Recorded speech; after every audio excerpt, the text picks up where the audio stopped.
You just need to click that pop-up box that just popped up, hopefully.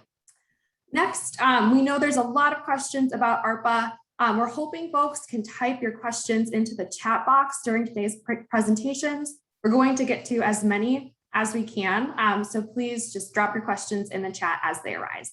So with that, I'm going to go ahead and turn things over to Lizzi Weyant, the Director of the Government Affairs team at MAPC. Thanks so much, Kasha. Good afternoon, everyone. I'm Lizzi Weyant. I'm the Director of Government Affairs at MAPC. We have been spending a lot of time lately thinking about and talking about ARPA. And we are very excited today to be joined by Doug Howgate from the Mass Taxpayers Foundation. We partner with MTF on a really wide variety of issues, and we are very glad to be working with them on talking about this important issue and how we can help all of you think about how to spend your ARPA dollars. So I'm going to turn it to Doug immediately because he's got some really great information that we want to get through. And then I'm going to talk a little bit after Doug talks about MAPC's priorities around ARPA spending, and we're hoping to have a good half an hour for questions. So please keep those coming and feel free to write them in the chat. And with that, I'm going to turn it over to Doug. Great. So let me just share screen quickly. Oh, and of course, my PowerPoint is not showing immediately, but there it is. Excellent. So first of all, thank you all for the invite today, Kasha and Lizzi. MAPC. I don't feel like I'm old, but I've worked in a bunch of different places in and around state government, and MAPC is always a phenomenal resource. So super happy to be talking to you folks today. And again, we're going to talk about a variety of American Rescue Plan issues, some context setting, hopefully some specifics. Just quickly, I'm the Executive Vice President here at Mass Taxpayers Foundation. We're an independent, nonprofit public policy research organization focused on a variety of public policy issues in and around the state budget and issues related to economic opportunity and growth for all residents of the Commonwealth. Given that, American Rescue Plan has absolutely been kind of front and center for us these last couple months. And so what I'm hoping to do today is, my guess is there's a little bit of a spectrum of people's, I'm sure a lot of people here know a lot more about this in a municipal context than I do. Some people may not.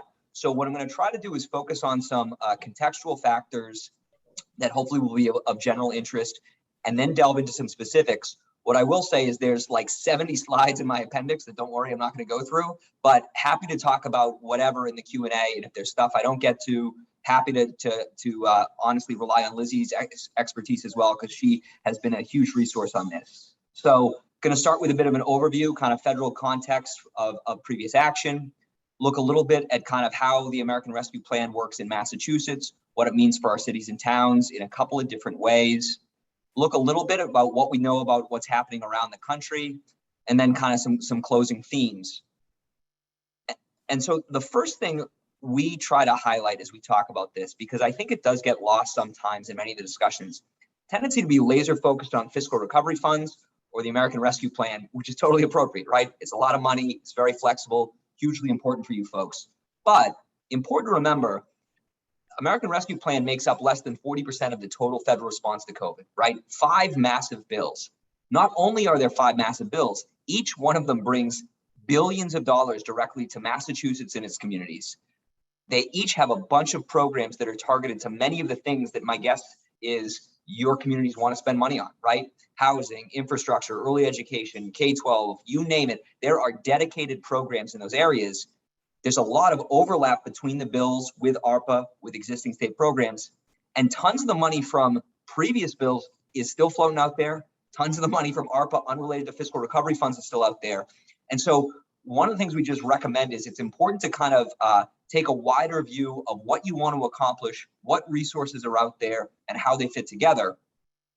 And just one other way to look at that, fiscal recovery funds, $350 billion for cities, towns, territories, other public entities, less than 10% of the total federal response, right? So that's not to say $350 billion isn't huge. It's just to say it's part of a much larger world, both in terms of ARPA and in terms of the federal response in total. And I think that is an important piece of context to keep in mind as you're developing your strategy. So just to give you a sense of what ARPA means for Massachusetts, this is not an exhaustive list. This is kind of the most I could fit in one chart and keep it vaguely legible on a page. It's about $16 billion in direct and indirect support that the American Rescue Plan is bringing to Massachusetts and its communities. Biggest part, absolutely the fiscal recovery fund, right? State fiscal relief, local fiscal relief, but you're going to see big numbers up here for K-12, higher ed, childcare, all those things we just talked about. And again, that just gets back to that point from earlier. One other quick caveat I just want to say, and again, this probably goes without saying, your municipal expertise is more advanced than mine, but I'll talk about this a little bit in a second. Intentionally, the American Rescue Plan, fiscal recovery funds are not impacting every community the same, right? The funds are directed, focused in areas with disparate impact in terms of communities of color, low-income communities, some other factors. And so depending on your community profile is really going to depend on the amount of financial assistance you have. And so knowing what you want to do, how you want to do it, all those things, you really need to know kind of where you fit on that spectrum. This chart just provides 4 communities, Boston, and then 3 surrounding communities. And what you see is the level of assistance in some of these major programs drastically different depending on your community profile. That's not an accident. It's not a mistake. That's kind of part and parcel of the intent of the bill. And I think that needs to shape a lot of the community strategies. And so with that, I'm going to talk about fiscal recovery funds. So once you net out the money to the territories, net out money to some Native American nations and things like that, you end up with $325.5 billion in money to states, municipalities, and counties. The distribution is at 4 levels. I'm sure you guys know all this stuff, right? Metropolitan cities, happy to talk about that in more detail if it's of interest. They get a dedicated amount that's based on a couple socioeconomic factors. Municipalities and counties get distributions based on population. I should note, Massachusetts actually did pretty well under the federal formula. We get about 2.7% of the total distribution. That's better than we would do if it was just based on population. It's based on a couple things. One, we have a relatively large number of metropolitan cities. And 2, the job losses that drove the state formula hit Massachusetts harder than they did many other states. So we actually benefited from that formula. And then this gets back to kind of knowing where you fit in terms of this spectrum of communities. There's really 4 types of communities here in Massachusetts. You're a metropolitan city in a non-operative county. So that's Suffolk, Worcester, Middlesex, all the western counties. They get the most per capita. Important to note, metropolitan cities get different amounts depending on their makeup. And so that 736 number there is an average. But they're one profile of community. Metropolitan cities in counties that exist under the eyes of the federal government, so that would be Plymouth County, Bristol County, Barnstable, they kind of fit into another category. And then you have these so-called non-entitlement units. So that's everyone else, more than 300 communities in Massachusetts. And you kind of have 2 flavors of those, right? You have those that are in the non-operative counties. They get about $300 per resident. And you have those who are in operative counties. They get about $100 a resident. And then what's standing out there is in Massachusetts, we have several counties that still have some kind of governmental structure. They're going to get about $400 million to spend directly. And I know that here in Massachusetts, that's created a little bit of consternation, right? That's not how we work. Why are we giving money to counties? This doesn't make any sense. And from a Massachusetts perspective, I would tend to agree with that, right? That if you were going to create this bill with Massachusetts solely in mind, you probably wouldn't have done that. But it turns out if you're looking at the nation at large, you have to do it this way, right? So we and basically 4 other New England states don't really have county government. Everyone else does, right? And not only does everyone else have county government, in many big states, county government is much more active than municipal government, right? And so this is a chart of just county employment as a share of total employment by state. And then this probably, I think, drives it home a little better. So where are we similar to the rest of the nation? About half of our public employees in Massachusetts work for the state. About half don't. Nationally, a quarter work at the county level, a quarter work at the municipal level. For us, essentially no one works at the county level, 50% work at the municipal level, a little less than that. And so as they were trying to create a formula that worked at the national level, you really had to kind of split that money up between counties and municipalities. So doesn't make a whole heck of a lot of sense for Massachusetts, but this is why it works that way, I think. Okay, so I want to also contextualize fiscal recovery funds at the local level in terms of unrestricted general government aid, right? So not to say that they do the same things or they use the same formulas, none of that's true, but I think it provides a helpful point of context looking at the biggest source of kind of flexible state aid to communities and then this temporary source of federal aid to communities, okay? And basically what you see is for 90% of communities, they're going to get more out of fiscal recovery funds than they do annually out of UGA. And for 2/3 of communities almost, they're going to get at least double their UGA award through fiscal recovery funds. Now, again, caveats apply, right? Fiscal recovery funds are available over, depending on how you count it, 3.5 to 5 years. UGA you get annually. There's a lot of restrictions on what you can do with fiscal recovery funds, but it is absolutely, as you all know, going to be a huge part of municipal budgets for the next several years. And really, in most cases, it's going to exceed UGA, at least on a kind of aggregate level. So from our standpoint, before I get into a few more details, there are some kind of key themes that I think it's worth keeping in mind. Just did a presentation this morning on the Great Recession and comparing and contrasting it with COVID. And one of the biggest things that stands out is in the Great Recession, essentially all the federal money flowed through not just the state, but really the administration, right? So you had a kind of one nexus point where funds were going out and you could have, whether it was good, bad, or indifferent, kind of one response. That is absolutely not the case with ARPA. And I think that's very intentional, right? The Baker administration has billions of dollars that they're going to spend directly, right, in a lot of dedicated programs. The legislature has $4.9 billion they're going to appropriate. Cities and towns have billions of dollars that they're going to spend directly. Counties have hundreds of millions of dollars they're going to spend directly. School districts have billions of dollars they're going to spend directly.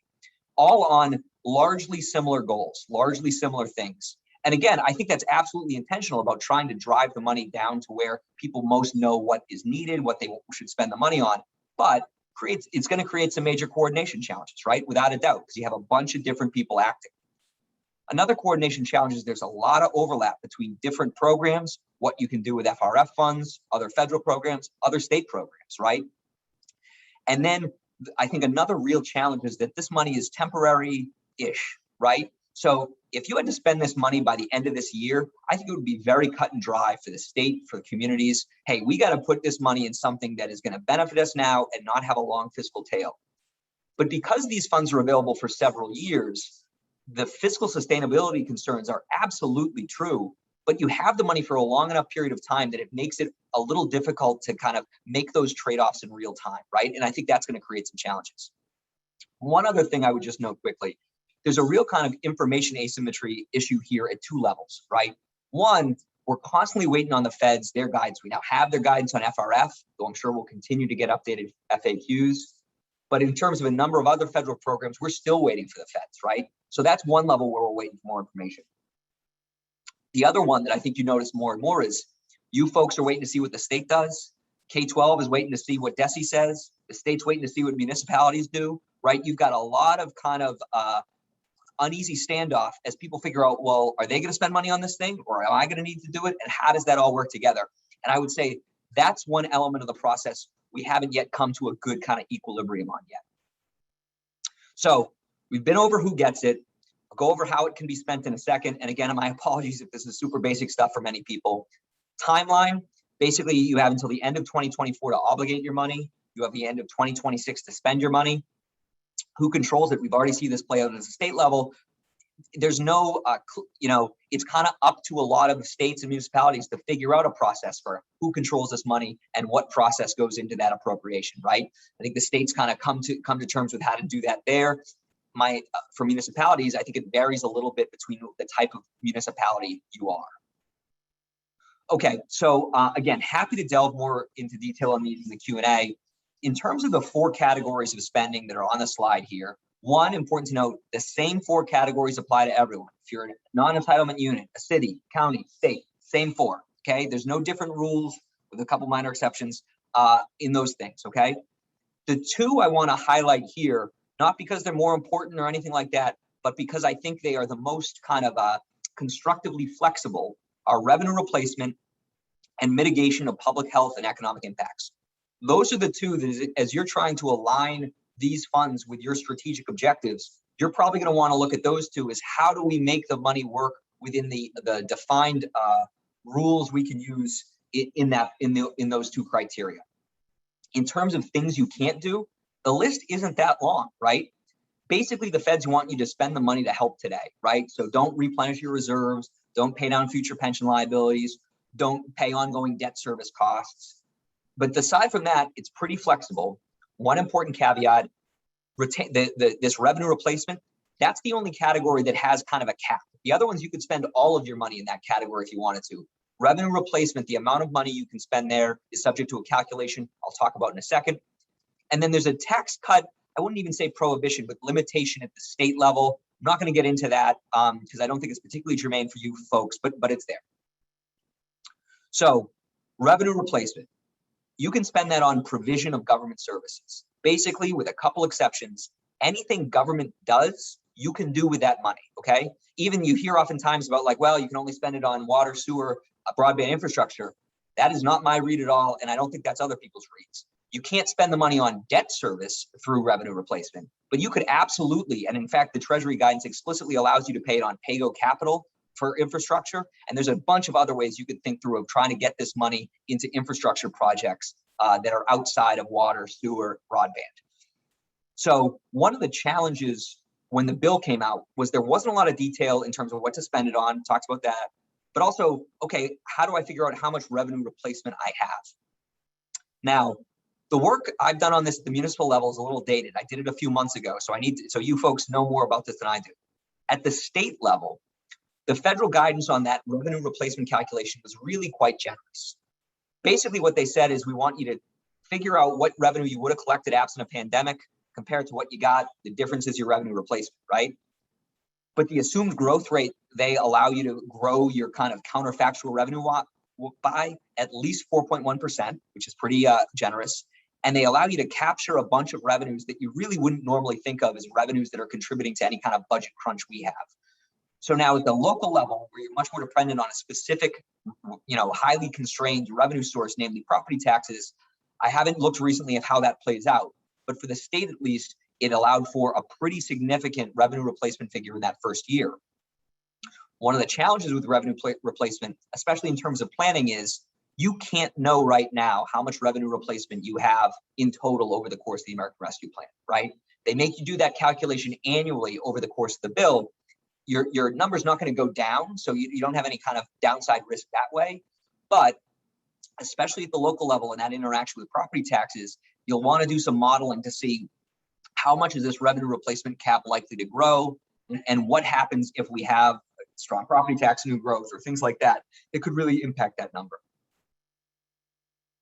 Okay, so I want to talk just a little bit about public health and economic impacts. So in both of these, basically, the Treasury guidance sets out 6 to 9, 6 for public health, 9 for economic impacts, kind of pretty broad areas that are clearly eligible in each of these categories. And they include things as broad as mental health, right? Mental health writ large is an eligible expenditure under public health. Assistance to households writ large is an eligible expenditure under economic impacts, right? These relatively broad areas, also some much more targeted ones as well.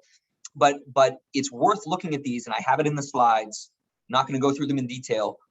That one, the feds don't say these are the only things you can do, right? But I do think they didn't put them in there by accident. And so you probably want to align a little bit to some of the categories they lay out. But in some cases, they are quite broad. But the thing that is really interesting is basically what Treasury has said, and the Biden administration more generally has said, is listen, this bill is about helping people hurt by the pandemic. And many of the people hurt by the pandemic were dealing with economic and public health disparities prior to the pandemic. And so if you spend your money on those communities, you unlock this much broader array of eligible spending, okay? And so, for example, early education generally, housing generally, K-12, anything that deals with improving health outcomes, right? Pretty broad. If you're helping a disparately impacted community, you're gonna have much longer runway of how you can spend that money. So what is a disparately impacted community? Well, Fed guidance says if you spend your money in a qualified census tract, which is a HUD designation, you're good, essentially. My guess is in a lot of communities, you're going to want to use a different designation of disparately impacted, which Treasury allows. You essentially just have to show your work. You have to come up with some criteria that is valid, valid to you, that you can kind of demonstrate and say, these are our disparately impacted communities where we're going to invest in. So that's absolutely something happy to talk about more. So I'm not going to go into these categories. I'm happy to share my slides afterwards and people can see them, but this just goes into those kind of broader categories Treasury has laid out for public health and economic impact. So just quickly on where the state is. And I apologize, I feel like I'm talking as quickly as I normally talk, which is probably too fast, so I apologize for that. But state gets 5.3 billion, okay? 400-ish is off the top for now. I can go into where it's going, but for the purposes of this conversation, let's take $400 million off the top. That leaves $4.9 billion remaining, subject to appropriation, right? That means it needs to go through essentially a budget-like process. Legislature's holding hearings right now. The key dates for me on this, they essentially leave for the session this year around Thanksgiving. This is an appropriations bill, so the governor gets line item veto. They're probably going to want to give themselves time to act on veto should the governor do that. And appropriations bills, I'm not a lawyer, but my recollection of David Sullivan telling me this back in the day, die on January 1st, right? So back into that, it probably means they're going to act mid-ish October, something around there to get done around the start of November, so they have time to act on the governor. Now, I don't know that. I could be totally wrong, but that's my gut, given what timelines on this stuff look like. Okay, so want to conclude with a little look we did at what are other big municipalities doing. And I want to give a lot of credit to the National League of Cities. They've got an incredible resource out there that tracks literally thousands of municipal actions related to COVID-19. You can download it, you can sort it in a bunch of different ways. What I did is I took that data, filtered for just ARPA actions that have specific dollar signs that appear to be related to fiscal recovery funds. It's not a perfect data set by any means. It's also about 3 weeks out of date at this point, so feel free to ignore the next 2 minutes. But I thought it was kind of interesting. Basically, you get a pool of about $3 billion in clearly articulated municipal spending. So what are the themes? Biggest theme as kind of an initial action is putting money in the budget, right? Using that revenue replacement category to say, you know what, we're going to carve out some chunk of what we have. We're going to use it to balance our budget this year, maybe in a couple future years. And I think that's a way to provide some immediate benefit and buy yourself some time to kind of develop other ideas that you can hit the ground running with very shortly, right? So to me, it absolutely is this way to use some of the money, use it effectively, but also kind of not feel like you have to have your perfect housing plan on day one. Maybe give yourself a few months for that. That said, and I'll go to the next slide now. So this is what it looks like by dollar figure. You see that revenue replacement far and away the biggest, it's about half. And then you've got kind of what you'd expect, non-housing infrastructure, housing, what I'm broadly calling programs for disparately impacted communities, and then economic grants, both the people and corporations. Everything else is a bit of a hodgepodge. And again, there are some, I'm not going to argue this is the perfect data set, but I thought it was kind of an interesting kind of indication. And I think we're on my last slide. Oh, no. So just these are a couple helpful resources. NCSL also has a super helpful database, a little less easy to download it, I have to say, but really good information just to see what other folks are doing, categorized in a bunch of different ways. And the state website's actually pretty good, I think, if you just want a bunch of data on what every city, every program is going to. So kind of key takeaways from our standpoint. Fiscal recovery funds are only a part of ARPA, and ARPA is only a part of the federal response. That's not to say it shouldn't be your number one priority, but I would strongly recommend keeping an eye out for what else is out there.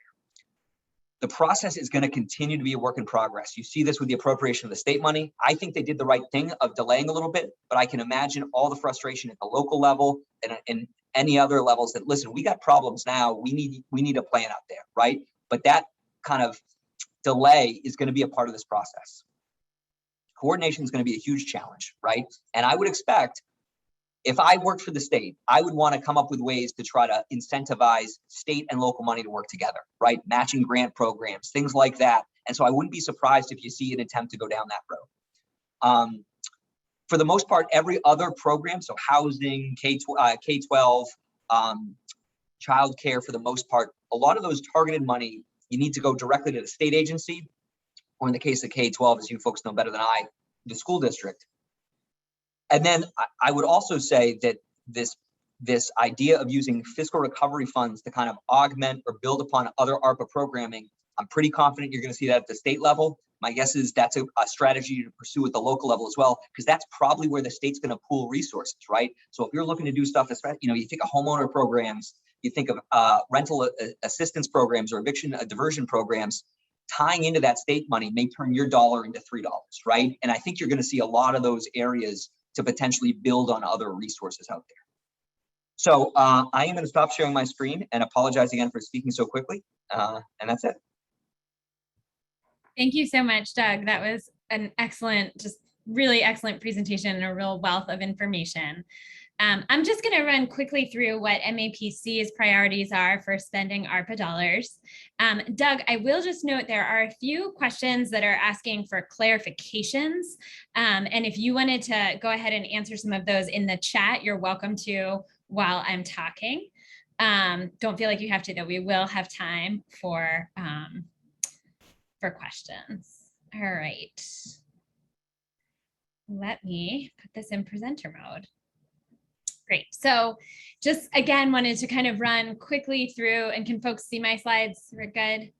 Great. Just quickly through kind of where MAPC is thinking about how to use some of these funds to support an equitable and resilient recovery.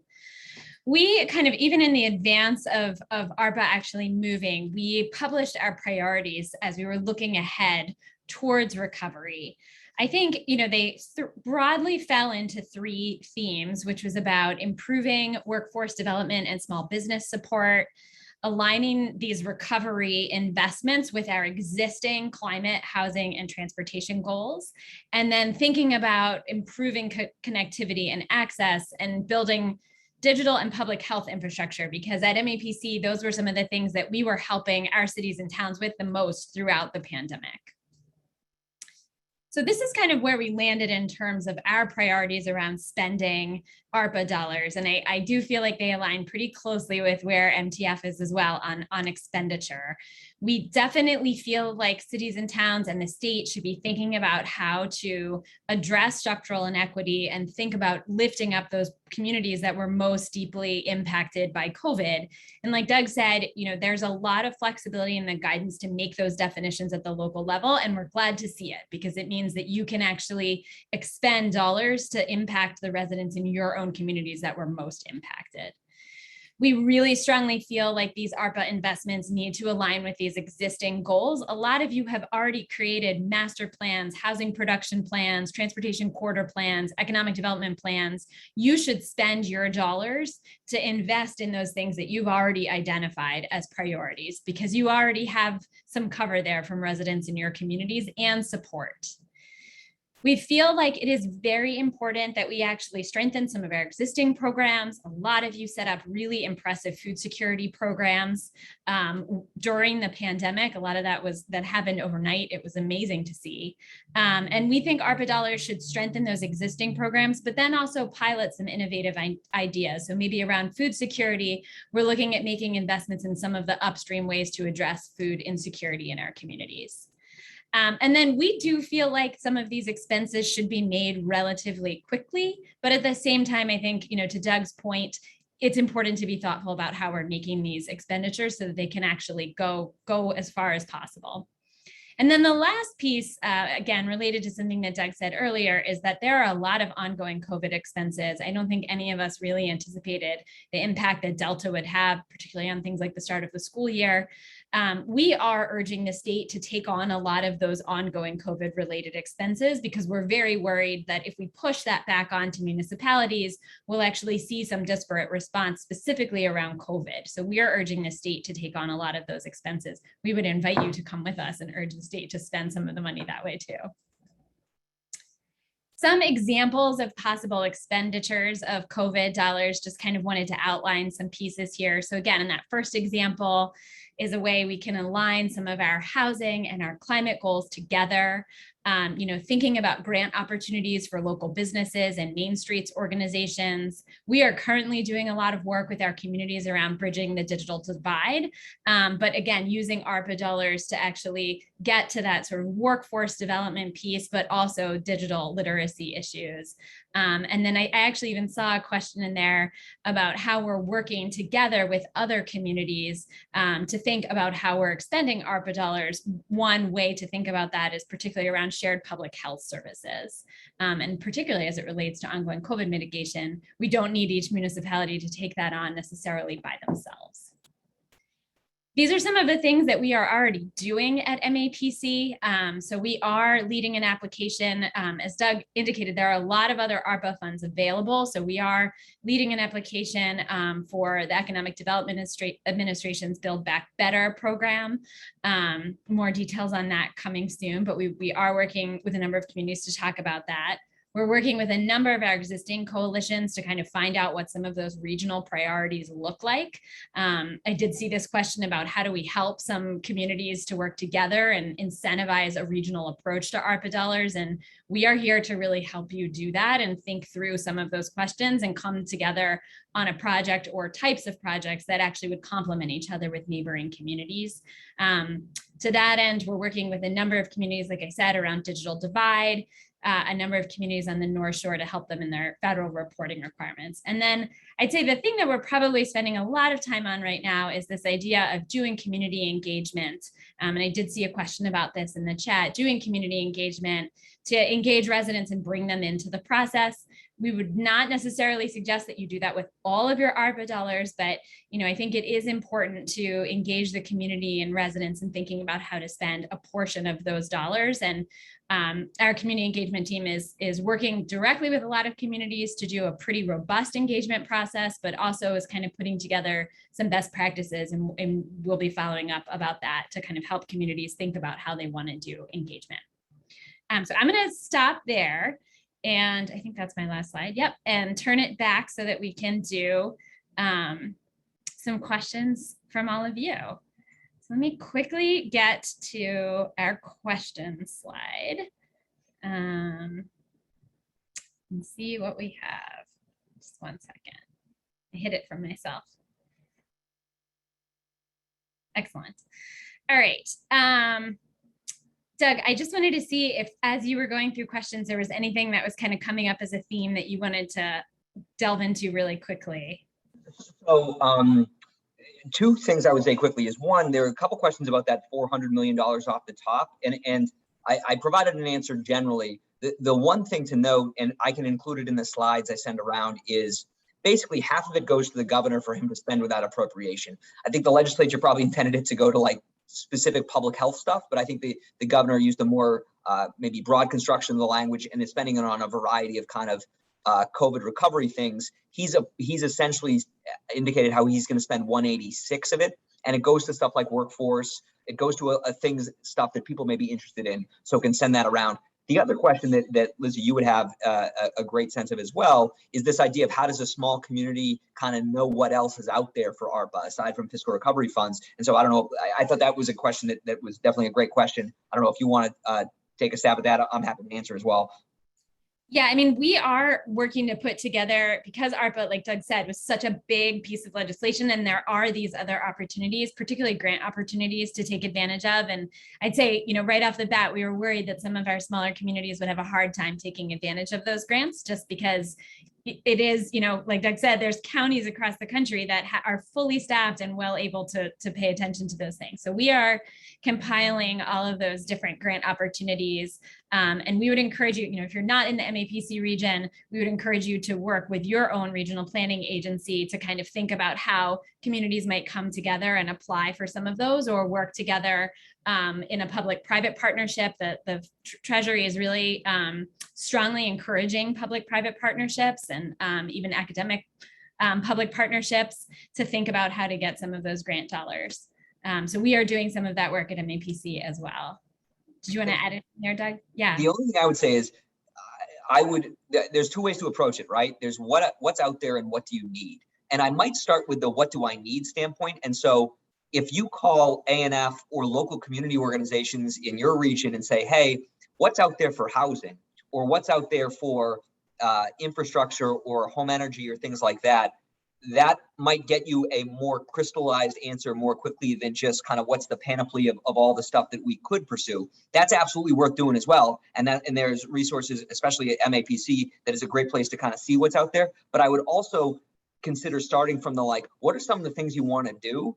And then try to figure out, okay, what are some of the options available to us that might help us achieve that? Great, thanks. So I did see a question that came in that's asking about what types of operating expenses ARPA can pay for. Kind of asking about that intersection between the capital and operating investments on the ARPA side. Do you want to take a stab at that? Sure. So in terms of, again, this all starts with that revenue replacement category, right? So when you do that calculation of what you have available to you for revenue replacement, you could spend all of that on operating expenses. You may not want to, right? I'm not saying that's a good idea, but you clearly could, right? But even if your revenue replacement was zero, within the public health provision that I talked about, there's a pretty broad category of being able to use that category to pay public health and public safety costs. They have to be somewhat tied to COVID, which is a bit stricter, honestly, than it was under the CARES Act. But that is absolutely an opportunity to do it. And I would also think about, premium pay needs to be additive without a doubt, right? You can't use that to pay that category of spending, which we didn't really talk about. You can't use that to pay costs you were going to have to do to pay anyways. But to the extent that a community is considering providing a bonus to municipal employees who had to go into work, or in the line of duty during the pandemic, there is a category of spending explicitly for that, right? So revenue replacement, really anything for operating, as long as you're within your cap. Definitely some flexibility within. I didn't even think of one. In the economic mitigation, there's a provision there to rehire public employees you laid off, right? So you can absolutely use that on operating costs as well. So there's a bunch of stuff in there that enables you to do that. That's great. Thanks, Doug.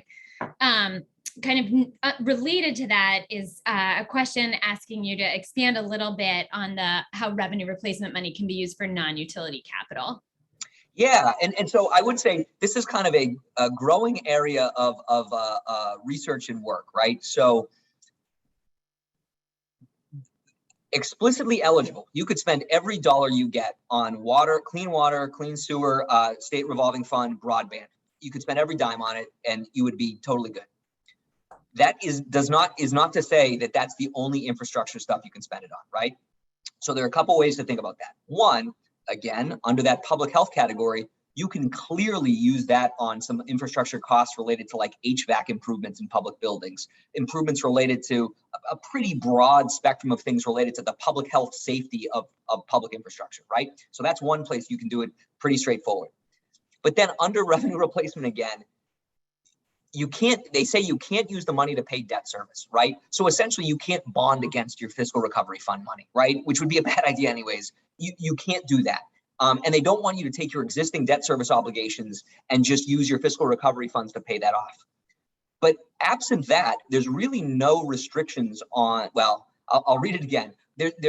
I can't think of any restrictions on the use of this on capital spending, right? And if I recall correctly, it explicitly allows pay-go spending, right? Which means paying for a capital project kind of out of ready cash, right? I've got a capital project that's going to cost $5 million. Instead of borrowing for it and paying it off over 20 years, I'm just going to give you $5 million right now, right? You can absolutely do that. And so I think that a lot of that's going to depend on how much you get in fiscal recovery funds and how that fits in. And then the other thing I will say is it's about fund sequencing, right? I don't want to get into it, but you can't use the money to pay debt service, but you can use the money in revenue replacement to pay your operating budget. You currently use your operating budget to pay debt service, right? So you don't want to try to play fast and loose with the rules, but there absolutely is an opportunity here to subsidize one area of the budget, which frees up resources to do other things, right? So I would think about capital and infrastructure as a place to consider pretty strongly. I don't know, Lizzie, if you disagree with that. No, I totally agree with that. I think the only other thing I'd add is that somebody asked a question about using the dollars to do deep energy retrofits on municipal buildings. That's something that we're encouraging. I think it's just an example of how you would use the money and kind of sequence that effort. I think one of the important things that the ARPA dollars allow communities to do is that while you can't use it for the debt servicing piece, you can use it to kind of make that initial capitalization of an investment, kind of upfront load those initial costs. Yep. And then you actually have some time to find some of the ongoing operating expenses if your capital expenditure actually creates ongoing operating expenses. You have some time to kind of find that because the ARPA dollars, they have to be essentially obligated by 2024, but you have until 2026 to expend them. So you buy yourself a chunk of time to make some ongoing capital expenses. And then the one other thing I'd say to that is that, to add there, is that Congress is considering this broader infrastructure bill. We do know that that is likely to come down very soon. And I think I would encourage communities to think about some of these capital investments proactively, because I think my gut is that if you spend some of your ARPA dollars to make some of the down payments on those capital investments, you're just setting yourself up really nicely to be able to take advantage of additional federal dollars. One other just quick thing on that, I would say, Lizzie, is to me, this is also a great area for advocacy at the state level, right? I think of those retrofitting projects you talk about, making the pitch to legislative leaders and your legislative delegation that, listen, we would love to do this thing. We think we can commit X number of dollars from our FRF money to do this, but boy, we can't borrow for it, and there's a bit of a gap. Again, the same rules for spending on anything you can spend money on with your FRF, the state can spend money on. And so I do think there's an opportunity in some of those slightly more expensive things to talk to the state about creating some kind of a partnership to try to incentivize that. Yeah, I think that's exactly right. And again, that's another place where, as MAPC is doing our budget advocacy, we're eager to advocate on some of those specific types of investments as complementing investments. I did want to elevate a question. There are a number of questions which I sort of anticipated about, can we use it specifically on this? Can we use it specifically on this? By and large, the answer is yes. But somebody asked a question specifically about how we advise higher wealth communities to address the needs of lower income residents and BIPOC populations in their communities, where the needs are often overlooked. And so, I'll say two things to this. I think one, I'm really glad to hear that communities are thinking about this. I think it's really important. I think one of the things that the pandemic really laid bare is that actually every community across the Commonwealth has high needs populations that were more vulnerable to the pandemic. I mean, we saw it in some of our wealthiest communities, and I think they were frankly surprised at the outset, but it hit everybody. So I do think that is one of the reasons why an engagement process is important. Again, even if it's just on a portion of the dollars, connecting with your residents about some of the things they want to see is really important. And then I think the other thing that we would encourage you to think about, again, is some of those upstream issues that we know are actually really related to what made communities more vulnerable to the pandemic. I think, again, not unrelated to this, somebody was asking about what the qualified census tract versus eligible communities. There's broad opportunity inside the guidance to make those definitions on your own. So even if you saw a community that had, a high likelihood of contracting COVID in your community, they weren't necessarily coming to the fore for other services within your community, you can absolutely use resources to invest in that even if it's a relatively small population inside your own community, you can absolutely use ARPA dollars to invest in those residents. And I would I agree with all that. And I would just say qualified census tracts are quite small, right? I think it's like 4,000 to 10,000 people, right? So it's a maybe even smaller than that. And so if you look at some of the subpopulations in your school system, things like that, like I do think that you don't need to, even if it's a small geographic or population base in your community, I think that works. And I think that's consistent with what the feds are talking about. Thanks. So, I've seen a handful of questions that are a little bit about timing of using the recovery funds. I think some concerns about, when do we have to expend by? Is there a requirement that you have to expend by a certain date or a certain percentage by a certain date? I'm feeling there's a few questions out there that feel like they're related to like, are the feds going to come and take these dollars back? And I'll say, I do not think that that is likely to happen, but I do think that communities need to be deliberate and you start creating that plan for using those dollars relatively soon. Doug outlined some of the reporting requirements. Those dates are actually coming up. And so communities do really need to have a framework for how they're thinking about those expenditures. Just want to see if you want to add anything to that. Yeah, I guess I would. So there are no, hey, if you spend the money on stuff you're clearly not supposed to spend the money on, caveat emptor, right? Like, yes, there are consequences for that. The two things I would keep in mind are, hey, if there was a fundamental sea change in the makeup of Congress next November and 90% of communities haven't spent a dime of their money, could this become a political issue? Yeah, it could, right? But aside from that, there's nothing in the bill that should make you worry about that. And I really think it's about everyone wants a good story to tell on this, right? Everyone wants this money to be impactful. I think part of that impact is spending it with some sense of urgency, right? And part of it is spending it on stuff that really matters. And so, no, I'm not particularly worried about you hear about clawbacks and things like that. I think that's really kind of political rhetoric at this point. I don't, first of all, as long as Joe Biden's president, I think that's inconceivable. So, that's all I would add, I guess. Yeah, I agree. So I saw a question about sort of the digital divide that we were talking to, and this question of whether it can apply to businesses. Actually, a good question because of the applicability around ARPA investments can actually also go to the private sector if you're supporting investments in your community. Yep. So if you have needs in your community that are really about addressing digital divide issues, and that does actually impact businesses in your community, or particularly small businesses who've had a hard time getting online, absolutely an eligible eligible ARPA expense there. I think thinking really broadly about what that would mean is really important, especially in addressing digital literacy issues.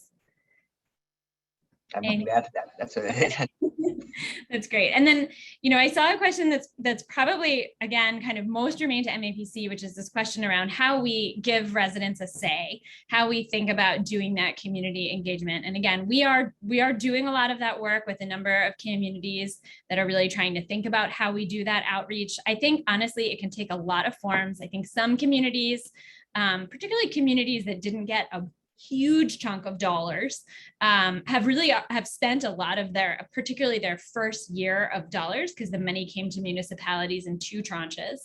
And a lot of communities have really spent a lot of that year one dollars around dealing with revenue replacement, maybe some small PAYGO capital projects that they just sort of had in the pipeline, and it was easy to kind of put them into action right away.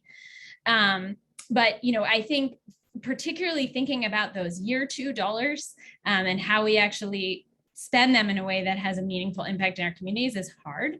And I'd say, we are seeing that communities are doing everything from a really robust community engagement process, like lots of public meetings, focus groups, spending some of their ARPA dollars to actually do some of that engagement.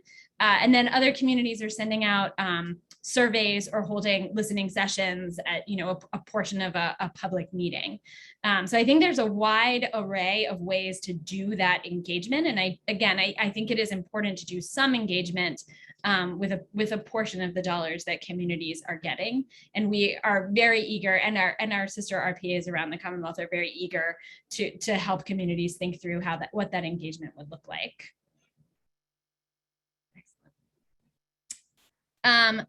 Let's see, I think, Doug, I'm wondering, I think you can probably speak to this. Questions around using dollars around past retirement benefits, around OPEB payments, conversations about that.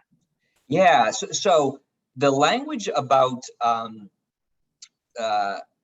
post-employment deals with pension liabilities. There's in the actual legislation, it's one of the few things that's in the bill, not just the Treasury guidance.